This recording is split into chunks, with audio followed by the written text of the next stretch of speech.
Here's an oft-forgotten early Atari game for the 2600, Flag Capture. So forgotten, in fact, that the game has sat on my shelf unplayed for over a decade. And, I mean, can you really blame me? Flag Capture isn't exactly a flashy title that instills excitement at the mere mention. The box art and ads for the game feature pirates looking for treasure. You'd think they could have made a more interesting sounding title from that edition alone, but no. Flag Capture it is, then. And he said it had a pirate on it? Yeah, that was... That makes more sense. Why do they not call it Treasure Hunt? Yeah. Or something? Why Flag Capture? The gameplay is fairly self-explanatory. Each player controls one of the on-screen characters and tries to find the flag hidden under one of the tiles. The first player to find the hidden flag wins and will get a point, and the first player to reach 15 points wins the game.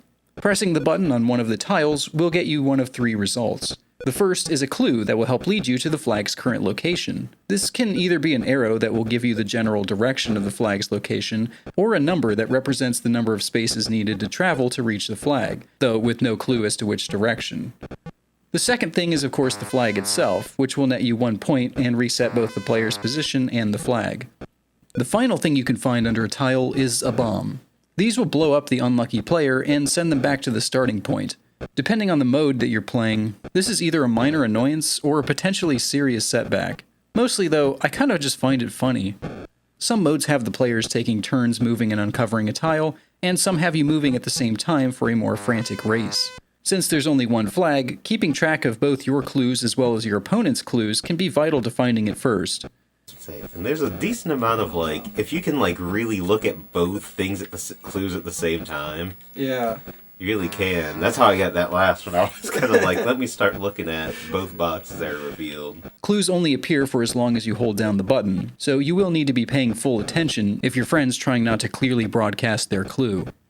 The final main rules variation has the players taking turns trying to find the flag in the fewest moves possible. It's a neat twist on the core gameplay, though luck still plays a big role in the outcome of these matches. Wow, you're racking up points fast. Yeah, you're gonna get the high score here. Yeah.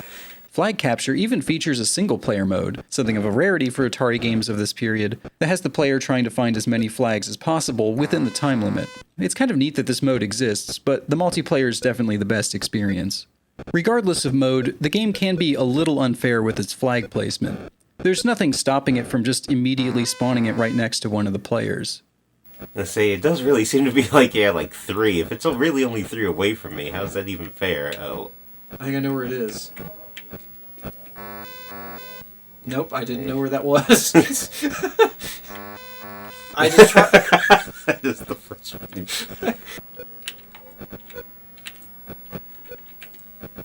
That's the same one I was going to try.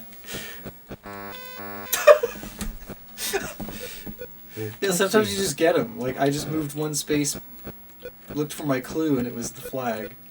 You definitely have an advantage if it's near you. Not like you always get it, but you definitely have.